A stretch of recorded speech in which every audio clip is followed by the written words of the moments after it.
The garden of first glances, Alina Hartwood pressed her palm against the transparent dome above her head, watching the twin moons of Ethera Prime cast silver shadows across her botanical sanctuary.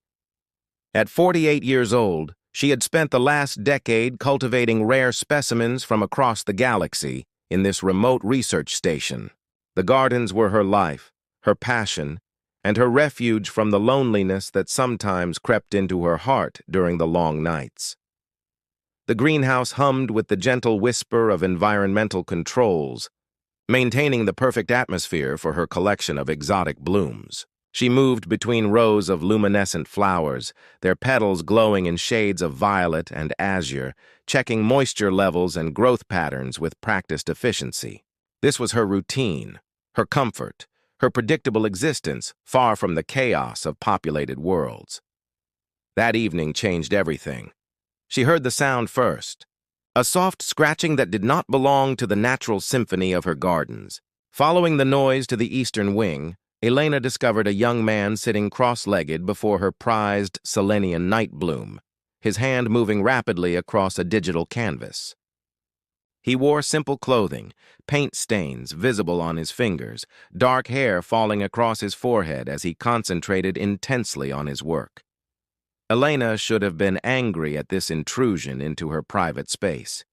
Instead, she found herself captivated by the grace of his movements, the way his blue eyes reflected the flower's bioluminescence, creating tiny constellations in his gaze. "The security system should have alerted me," she said softly, not wanting to startle him too badly. Marcus Chen looked up, and Elena felt something shift in her chest. His face held an openness, a vulnerability she had not encountered in years. He scrambled to his feet, nearly knocking over his equipment in his haste. "I'm so sorry, Dr. Hartwood." "I'm Marcus, the new cultural documentation specialist. I arrived today, and I was told these gardens were open to station personnel for inspiration." "I should have checked first." "Your flowers are just so incredible, I got carried away." Elena studied him for a moment, noting the genuine remorse in his expression, but also the passion burning beneath it. She recognized that fire. She had possessed it once, before years of solitude had banked the flames. "The gardens are technically open," she admitted, moving closer to examine his work. "But few people ever visit. Most find my collection boring compared to the entertainment facilities." "Boring?" Marcus's voice rose in disbelief. "These are the most beautiful things I've seen since leaving Earth. This one," he gestured to the night bloom, "the way its petals unfurl like a dancer's hands, the light pulsing with what feels like a heartbeat. It's alive in a way that transcends mere biology." Elena felt warmth spread through her body at his words. When was the last time someone had truly understood the magic she cultivated here? She looked at his canvas, expecting amateur work, but found herself staring at a masterpiece. He had captured not just the flower's appearance, but its essence, its soul. "You have real talent," she said quietly. "May I?" Marcus handed her the canvas, and their fingers brushed. The contact sent an unexpected jolt through Elena's system. She pulled back quickly, professional instincts overriding the flutter in her stomach. This was ridiculous. He was young enough to be her son, barely past the threshold of adulthood, while she carried decades of experience and gray threads woven through her auburn hair. Yet when she looked at him again, she saw not a child, but a man whose eyes held depths she wanted to explore. "Would you like to see more?" The words left her mouth before she could stop them. "The gardens, I mean. There are sections most people never access. Specimens that bloom only under specific conditions." Marcus's face lit up with such pure joy that Elena felt her careful defenses beginning to crack. "I would love that, absolutely." They spent the next 3 hours wandering through her greenhouse paradise. Elena found herself talking more than she had in months, sharing stories of her discoveries, the challenges of cross-species cultivation, the delicate balance required to maintain such biodiversity. Marcus listened with rapt attention, asking intelligent questions that demonstrated both artistic sensibility and genuine curiosity.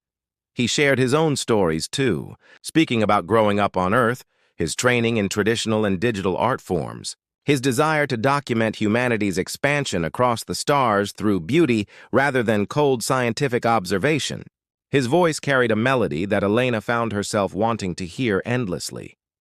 As the station's artificial night cycle deepened, they found themselves in the central garden, surrounded by flowers that glowed in the darkness like captured stars. Elena activated the dome's transparency, revealing the actual stars beyond, billions of lights scattered across the void.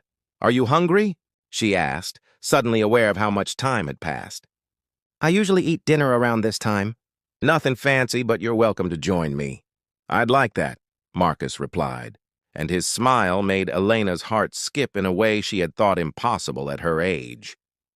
They prepared a simple meal together in her quarters adjacent to the greenhouse. Elena had forgotten how pleasant it could be to share space with another person, to coordinate movements in a kitchen, to laugh over minor mishaps.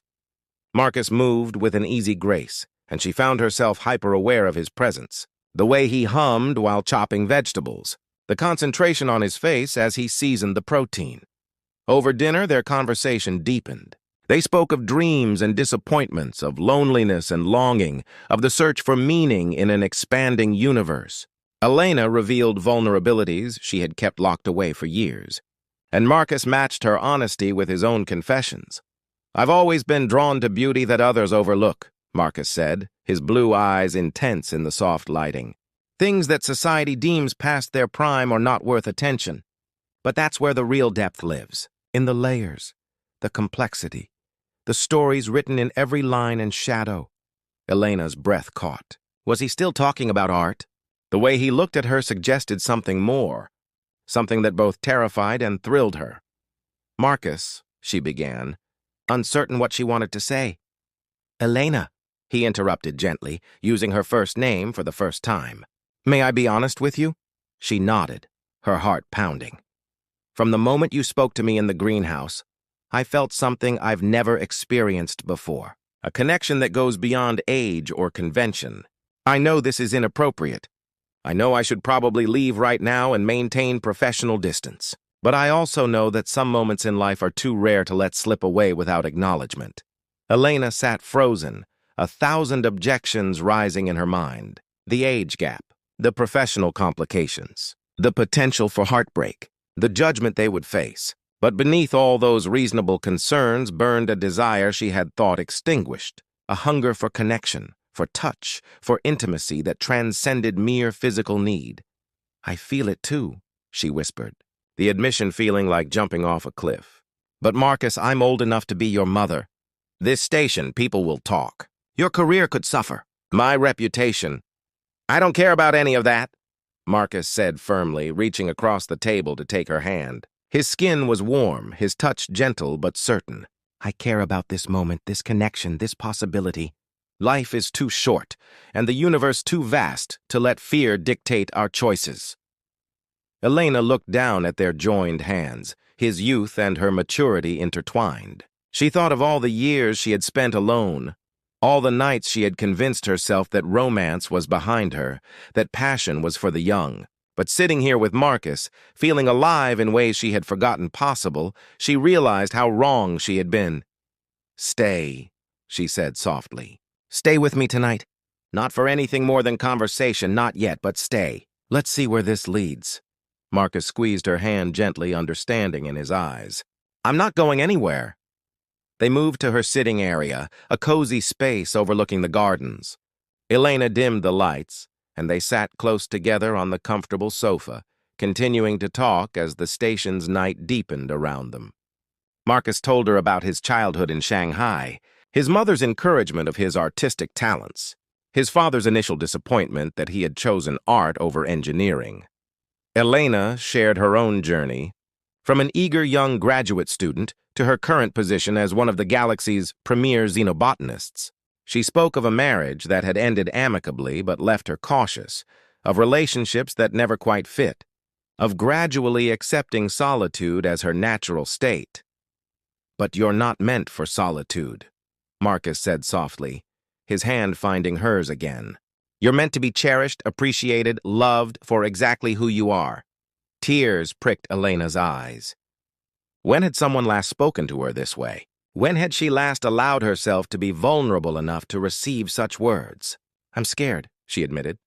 scared of what this means, where it might lead, how it might end. Fear is just evidence that something matters, Marcus replied, shifting closer until their shoulders touched. And you matter to me, Elena. Already impossibly. You matter. They sat in comfortable silence then, bodies close, breathing synchronized, something profound building between them in the quiet darkness. Outside the viewport, the twin moons continued their eternal dance, and inside Elena's heart, something long dormant began to bloom like one of her rare flowers, unfurling petals toward unexpected light. As the night wore on, Marcus's head eventually came to rest on her shoulder, his breathing slowing into sleep. Elena stayed awake, her mind racing with possibilities and concerns, but her body relaxed in a way it had not been in years. She looked down at this beautiful young man who had stumbled into her life and allowed herself to hope that perhaps the best chapters of her story had not yet been written. Perhaps they were just beginning. Moonlight and promises Elena woke to find pale morning light filtering through the greenhouse dome, Marcus still asleep beside her on the sofa. Sometime during the night, they had shifted positions, and now his arm draped across her waist, while her fingers were tangled gently in his dark hair. She froze, afraid to move and shatter this fragile moment of peace. Looking at his sleeping face, Elena felt the weight of reality crashing back. What was she doing? This young man, barely a quarter-century old, deserved someone his own age, someone who could give him children, decades of partnership, a future uncomplicated by the inevitable march of time. She was being selfish, indulging in a fantasy that could only end in pain. Carefully, she extracted herself from their embrace and moved to the kitchen area, starting the morning ritual of brewing coffee. Her hands trembled slightly as she measured grounds and water, her mind spinning with doubts that the darkness had temporarily banished. "You're overthinking." Marcus's voice came from behind her, thick with sleep but perceptive. "I can see it in the tension of your shoulders." Elena turned to find him watching her with those impossibly blue eyes, his hair adorably disheveled, a slight crease on his cheek from the sofa cushions. He looked so young in the morning light, so beautiful, and her heart ached with wanting and worry in equal measure. "Marcus, we need to talk about this realistically," she began, her voice steadier than she felt. "Last night was lovely, truly magical, but in the light of day, we have to acknowledge the complications. I'm 48 years old. You're 24. That's a 24-year gap. When I was your age, you hadn't even been born yet." Marcus stood and crossed to her, not touching but close enough that she could feel his warmth. "Do you know what I see when I look at you, Elena? I see a woman who has lived, who has accumulated experiences and wisdom that make her fascinating. I see grace that only comes with time, confidence that youth can't fake, beauty that goes deeper than smooth skin. I see someone worth knowing, worth caring about, worth taking a risk for. But society," Elena protested weakly. "Society also once said humans couldn't survive in space, that we shouldn't reach for the stars, that connection across vast distances was impossible. Yet here we are, on a colony world, surrounded by flowers from a dozen different planets, having found each other against astronomical odds. Since when do we let society dictate what the heart knows to be true?" Elena wanted to argue, to list all the practical reasons why this was impossible. Instead, she found herself reaching up to touch his face, her fingers tracing the line of his jaw. "I don't want to hurt you. When the novelty wears off, when you realize what you've sacrificed—" "The only thing that would hurt me," Marcus interrupted gently, catching her hand and pressing a kiss to her palm, "is if we don't explore this because of fear. I'm not a child, Elena. I know my own mind. I know what I want. And I want you." Before Elena could respond, the station's emergency alarm shattered the moment. Red lights began flashing throughout the greenhouse, and the communication system crackled to life. "Code yellow in Sector 7. Atmospheric breach detected. All personnel report to stations. Dr. Hartwood, your expertise is needed in the emergency containment area immediately." Elena's professional instincts took over instantly. She rushed to her workstation, pulling up schematics of the affected sector. Sector 7 housed the most sensitive specimens, plants that required precise atmospheric conditions to survive. A breach could destroy decades of research and irreplaceable genetic samples. What do you need? Marcus asked, already moving beside her.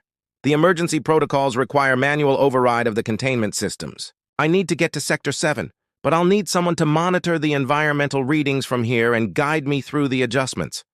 She looked at him, trust overriding her earlier doubts. Can you handle that? Tell me what to do. Elena quickly walked him through the monitoring systems, impressed by how rapidly he absorbed the technical information. Within minutes, they were working in perfect synchronization, Elena in her environmental suit navigating the damaged sector while Marcus provided real-time data and guidance through her headset. Pressure dropping in Zone 3. Marcus's voice came through clearly, calm despite the urgency. You need to seal the secondary vents before adjusting the main valve. Elena worked quickly, her hands moving with practiced efficiency, even as her mind marveled at how naturally they functioned as a team. Marcus anticipated her needs, providing information before she asked, his artistic eye catching subtle changes in the visual feeds that might have escaped notice. There's a crack forming in the eastern wall, he said suddenly, small but growing. If it spreads to the support beam, the whole sector could collapse. Elena's blood ran cold. She was currently standing directly beneath that wall. How long do I have? Minutes. Maybe less. Marcus's voice remained steady, but she could hear the underlying fear. Elena, you need to get out of there. Not until I've saved what I can. The Viserion orchids are irreplaceable. If they die, that species is extinct. And if you die? Marcus's voice cracked slightly. Elena, please! Guide me, she commanded, already moving toward the orchids. Tell me the most efficient path.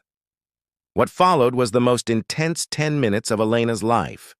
With Marcus as her eyes and navigator, she managed to secure the most critical specimens in emergency stasis pods and evacuate them to a safe zone. The crack in the wall widened with each passing second, debris beginning to fall around her. That's enough, Marcus said urgently. Elena, you have to leave now. The wall is about to fail. Elena grabbed the last stasis pod and ran. Behind her, she heard the groan of failing support structures. Marcus's voice in her ear guided her through the twisting corridors, each turn bringing her closer to safety. She burst through the emergency airlock just as Sector 7's eastern wall collapsed with a thunderous crash. Her legs gave out, adrenaline leaving her body in a rush. Strong arms caught her before she hit the ground. Marcus had left his monitoring station to meet her, his face pale, but his embrace solid and sure.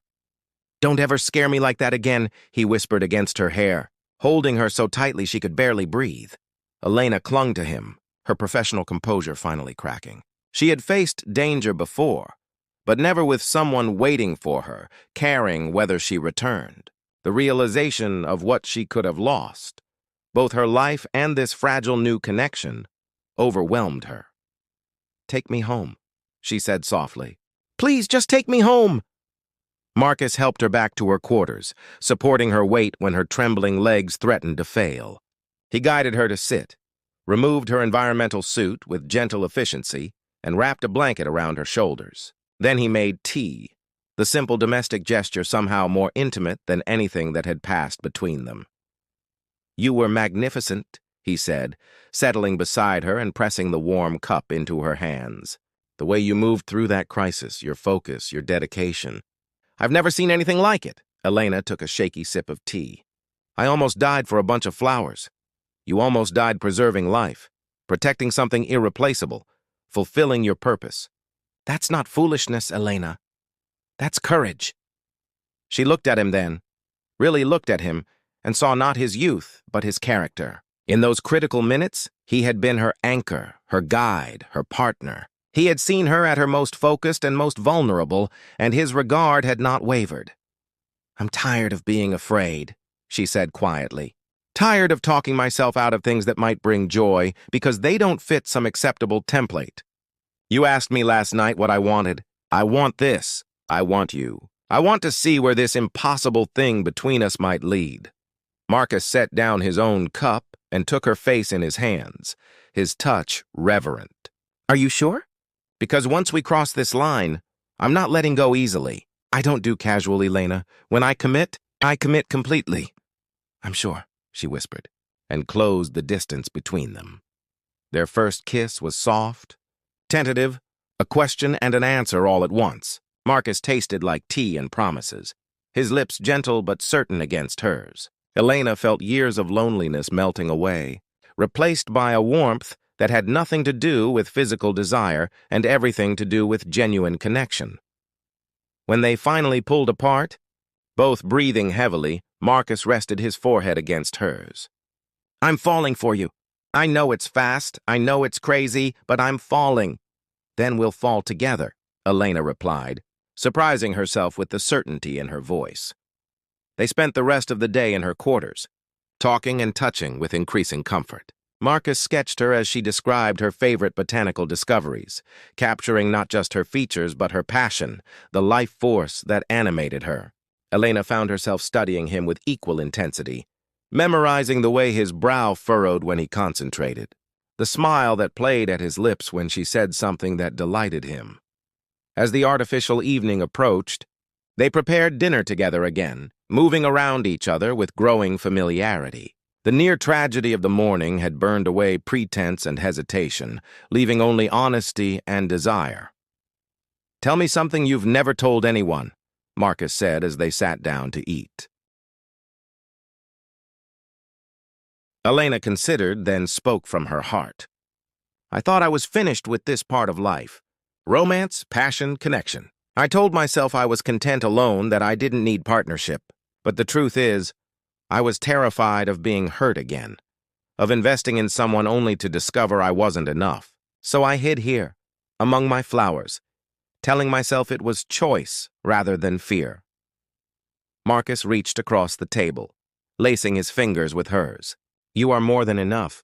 You are extraordinary, and for whatever time we have together, whether it's years or decades, I want to spend it showing you exactly how extraordinary you are.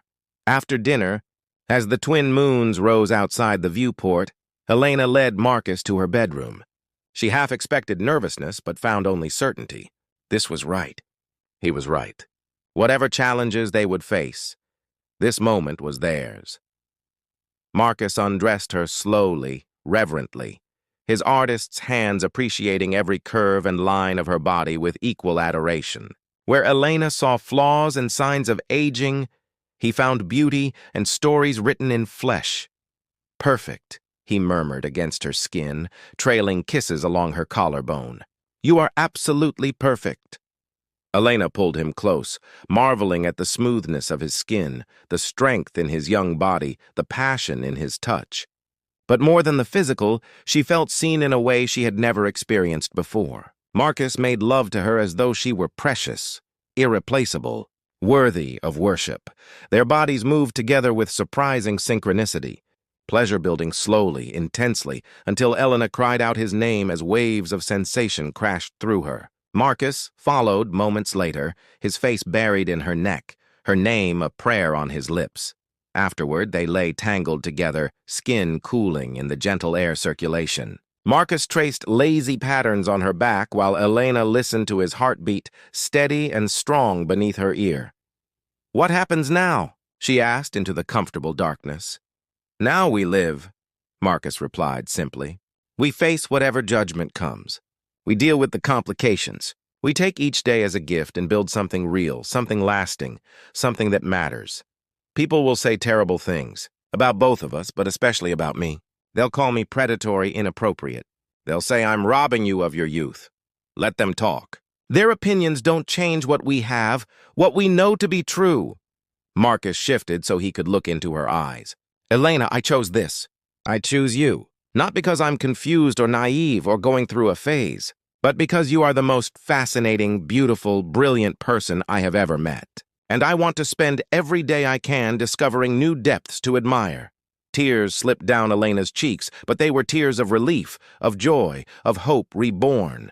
I choose you too. Despite all the reasons I shouldn't, I choose this.